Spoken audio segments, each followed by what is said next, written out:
picture this. You are at a dinner party, or maybe you're just out at a restaurant with friends. Right. Just a totally normal evening. Yeah, exactly. And someone pours you a glass of wine or they hand you a cold beer. It is literally the most casual, ordinary gesture in the world.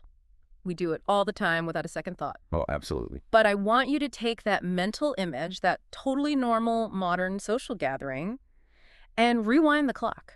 Okay. And I mean, not just a few hundred years, not even a few thousand. I want you to rewind the clock millions of years. It really completely shatters our modern perspective when you do that. Because we treat a glass of wine like it's just, a companion to a good meal. Right. Or just a way to unwind after a long day. But the actual story of how that liquid ended up in your glass is staggering. I mean, it involves evolutionary biology, the dawn of agriculture, and the earliest spiritual practices of human civilization. And that is our mission for today's deep dive. We are exploring the massive, surprisingly ancient history of human alcohol consumption. It's a wild ride. It really is, because humanity's relationship with alcohol isn't some modern habit we just picked up recently. The stack of sources we're looking at today paints a picture of a deeply rooted partnership. Yeah, it goes way back.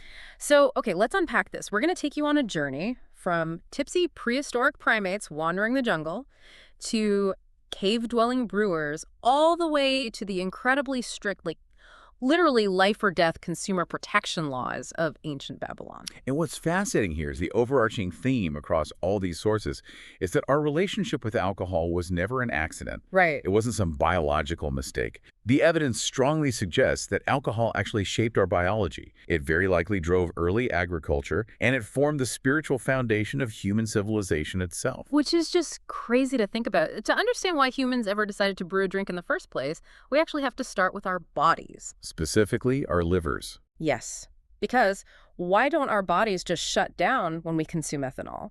For most animals on Earth, drinking ethanol is a very, very bad idea. Their livers stage an immediate protest, right? They really do. Ethanol is essentially a poison to most creatures. If an average mammal consumes it, it causes severe cellular damage. Yikes. Best case scenario, it's deeply unpleasant for them. Worst case, it's fatal. Most animals simply aren't built to process it efficiently at all. But humans, and our close primate relatives, we have a very specific biological tool. Wait, what kind of tool? It's a mutation in an enzyme called alcohol dehydrogenase 4, or ADH4 for short. Okay, EH4. Right. And this mutated enzyme allows our bodies to break down ethanol with an astonishing level of efficiency. Yeah. It basically turns a toxin into usable energy. See, I always assumed our bodies adapted to process alcohol around the time we invented agriculture. We started farming, we figured out how to make wine or beer, and our biology eventually just sort of caught up. Most people think that. But the timeline in these sources is wild. It predates agriculture by a massive margin. A massive. The mutation that created this highly efficient ADH4 enzyme emerged roughly 10 million years ago. 10 million years ago. That is long before Homo sapiens even existed. Oh, it's before Homo erectus. It emerged deep in the primate family tree. And the timing is key here, because 10 million years ago is right around the time when our ancestors were transitioning from an arboreal lifestyle. Like living up in the trees. Exactly. Spending most of their lives high up in the tree canopy. But then they started spending much more time foraging down on the forest floor. So long before anyone consciously decided to take a drink, our biology was already preparing for this relationship. That brings up Robert Dudley, right? The biologist at UC Berkeley. The sources mentioned he spent like 25 years trying to figure out the mechanics of why this happened. Yes, and he came up with what has to be the greatest name for a scientific theory ever. Oh, I love it. The drunken monkey hypothesis. The drunken monkey hypothesis. Mm-hmm. It's a very elegant concept once you look at the diet of our ancient primate ancestors. Because for millions of years, fruit was a primary source of calories. Right. And what happens to fruit when it falls to the forest floor and gets perfectly, incredibly ripe? It naturally ferments. Precisely. Airborne yeasts, which just live naturally in the environment, they land on the surface of the fruit, they start consuming the sugars inside, and as a biological byproduct, they produce ethanol. Wow. So the fruit begins to smell faintly of alcohol. This means that for millions of years, every single time a primate found a piece of perfectly ripe, calorie-dense fruit, they were also ingesting trace amounts of ethanol. Here's where it gets really interesting for me. The scent of ethanol wasn't a warning sign to these primates. It was basically the prehistoric equivalent of a brightly lit, flashing neon diner sign in the middle of the jungle. That's exactly what it was. Yeah. Right. It signaled easy, life-saving calories. It meant the fruit was at maximum sweetness and maximum caloric value. The smell was basically telling them, eat this right now before someone else does. And that is the crux of the evolutionary advantage. The ancestors who ignored that faint smell of fermentation, they missed out on crucial calories. They starved. Or at least they didn't thrive as well. But the ones who followed the smell, who actually felt a biological pull toward it, they got more food. They survived longer, they had more offspring, and they passed that biological preference down. So we were literally selected by evolution to enjoy the smell of booze. Through the sheer impersonal logic of natural selection, a preference for the scent and taste of alcohol was baked into the primate nervous system. It really changes how you look at yourself. But they've actually proven this in the wild, haven't they? It's not just some hypothetical timeline on a chalkboard. They have. Researchers conducted a fascinating study on wild black-handed spider monkeys in Panama.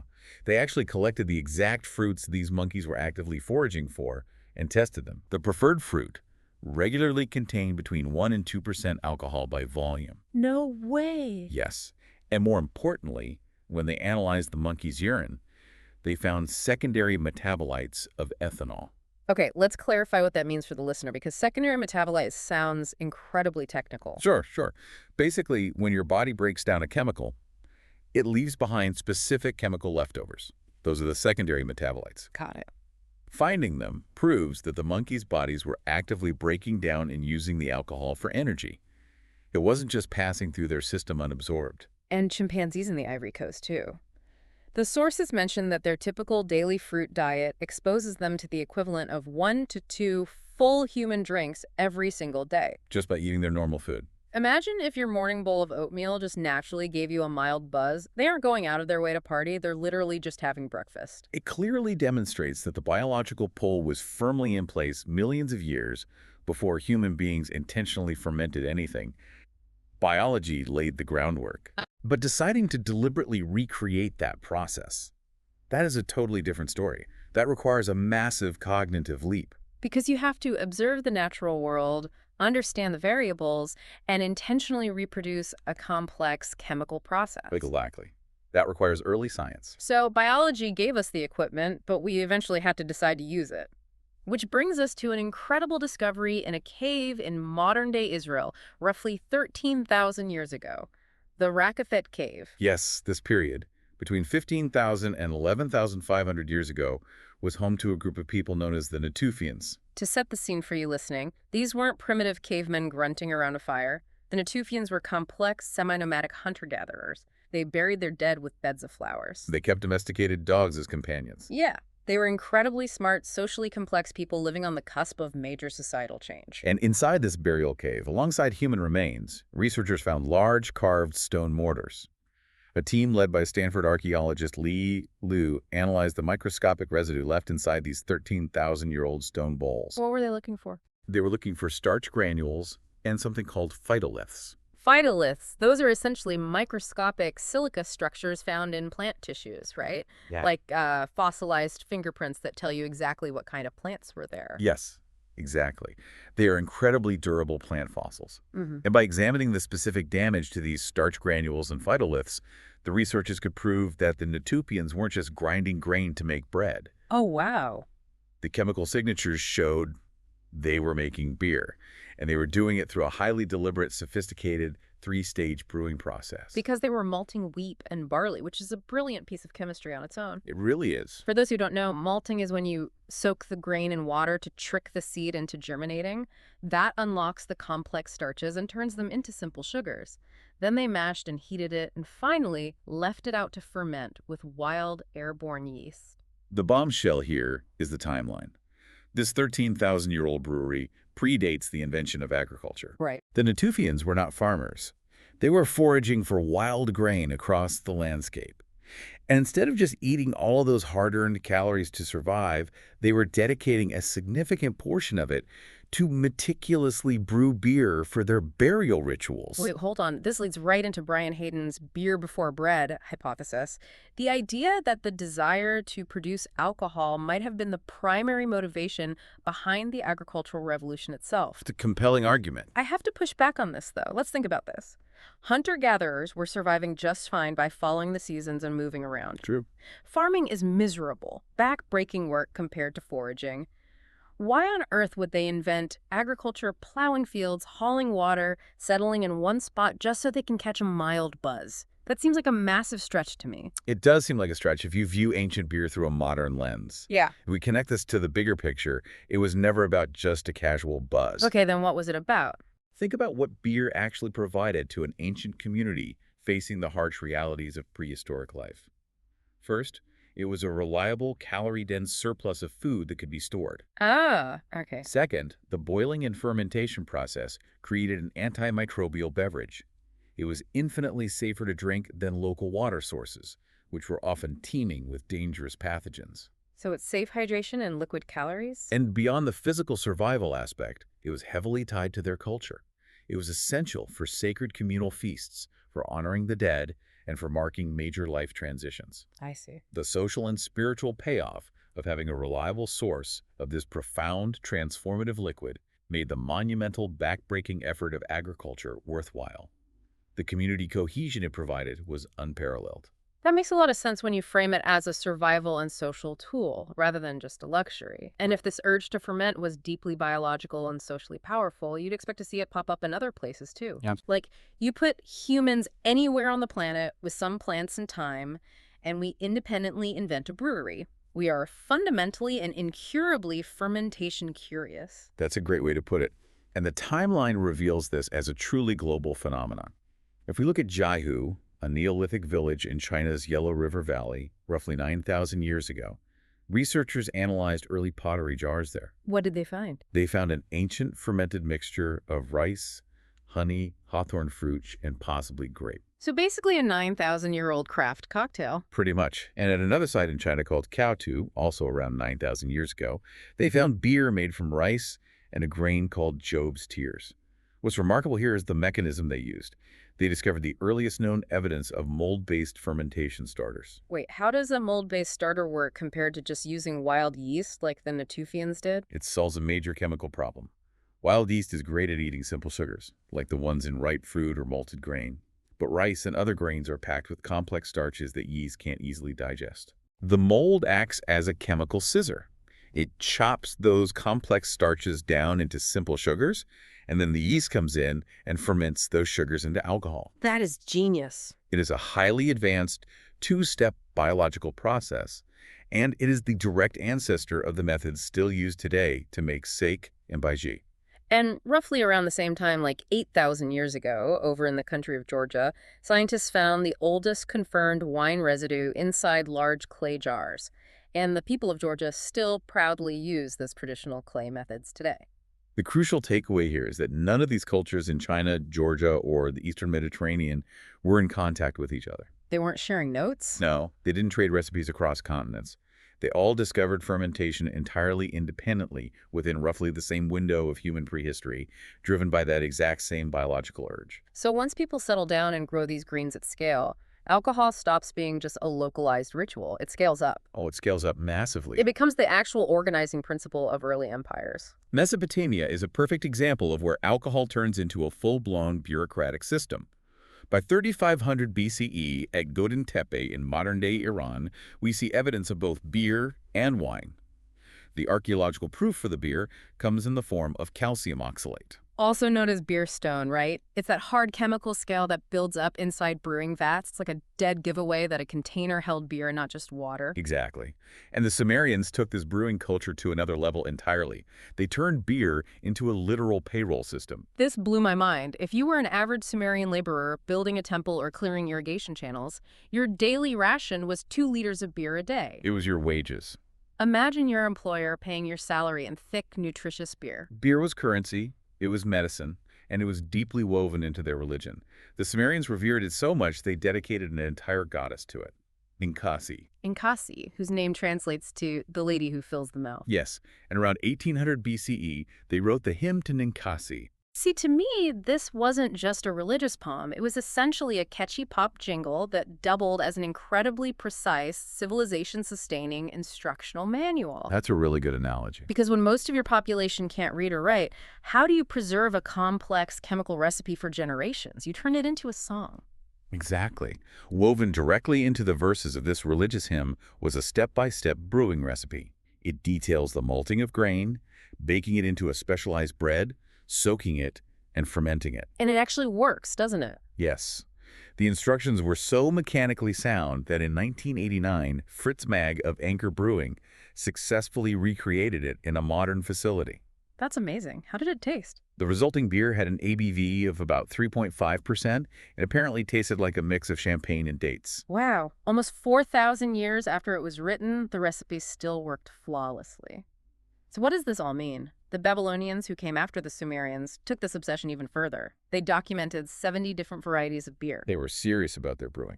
Very serious. Imagine your local bartender today facing the death penalty for giving you a bad pour, because that's how seriously Babylon took this. The Code of Hammurabi, dating to 1754 BCE, is one of humanity's oldest written legal codes.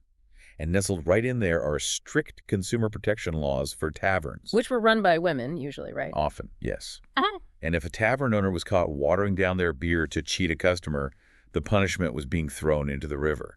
You literally drowned for serving a bad pint. They did not mess around. The integrity of the beer supply was basically a matter of state security. It underscores how central beer was to the functioning of society. And we see a parallel system in ancient Egypt. Like the pyramids. Right. The pyramid builders, who, it's crucial to note, were paid, skilled laborers, not slaves. They received massive daily rations of beer and bread. Because of the water quality, right. Exactly. In the intense Egyptian climate, drinking directly from the Nile could easily expose you to deadly waterborne pathogens. This thick, low-alcohol, highly nutritious beer was essentially their public health infrastructure. So beer was for the workers, the economy, and public health. But wine in Egypt was a totally different story. Wine was reserved for the elite, for the pharaohs, and for the gods, specifically Osiris, the god of the afterlife. The archaeological evidence from royal Egyptian tombs shows an incredible level of sophistication when it comes to wine. They found the world's oldest wine labels. Oh, like on the clay jars. Yes. These clay jars were sealed and meticulously labeled with the vintage year, the specific vineyard of origin, and even the name of the chief vintner who oversaw production. Unbelievable. It was highly prized, curated wealth, designed to accompany the pharaoh into the next world. The attention to detail is just staggering. But as we look across all of these sources, from the Natufians mourning their dead in a cave 13,000 years ago, to a 9,000-year-old Chinese painted pottery vessel, to the Sumerian hymns and Egyptian funerary labels, a very clear unified pattern emerges. It does. In every single early culture studied, the origins of alcohol are tied intrinsically to the spiritual, the communal, and the sacred. It was never initially about just having a good time. No, not at all. It wasn't about forgetting your problems after a long day of plowing the fields. It was profound. This raises an important question. Why? Why does this pattern exist globally? Right. The psychological component is what ties this all together. Across early human cultures, the loosening of perception that fermentation provided was consistently understood as a doorway. A doorway to what? A means of stepping outside the individual self. Ancient people used that altered state to touch something larger, to mark sacred transitions like birth, harvest, and death, and to firmly bind communities together in a shared experience. It was a technology for connection, a way to connect both to each other in the present and to whatever they believed came after. And that communal bonding was essential for the survival of early societies. You needed that deep trust and connection. So, to bring it all back together for you listening, trace that unbroken chain in your mind. It's a long chain. It really is. From a 10-million-year-old primate deeply inhaling the scent of sweet fermented fruit in the jungle canopy, to a Natufian carefully brewing wild grain to honor their dead in a cave 13,000 years ago. To the strict tavern laws of Hammurabi's Babylon. Exactly. All the way to the glass sitting on your table today. It completely reframes that ordinary object. The history inside that glass is the history of human survival and ingenuity. The next time someone passes you a drink at a social gathering, Feel the sheer weight of history you are holding. It's not an accident. We grew toward it the way a plant grows toward light. And it leaves you with a thought that is hard to shake once you really consider the timeline. If the very foundations of agriculture, written law, and early religion were heavily catalyzed by the sheer desire to produce and share an intoxicating brew, Yeah. how much of modern human civilization is actually just a byproduct of our ancient biological urge to alter our state of consciousness? Wow. Think about that the next time someone pours you a glass.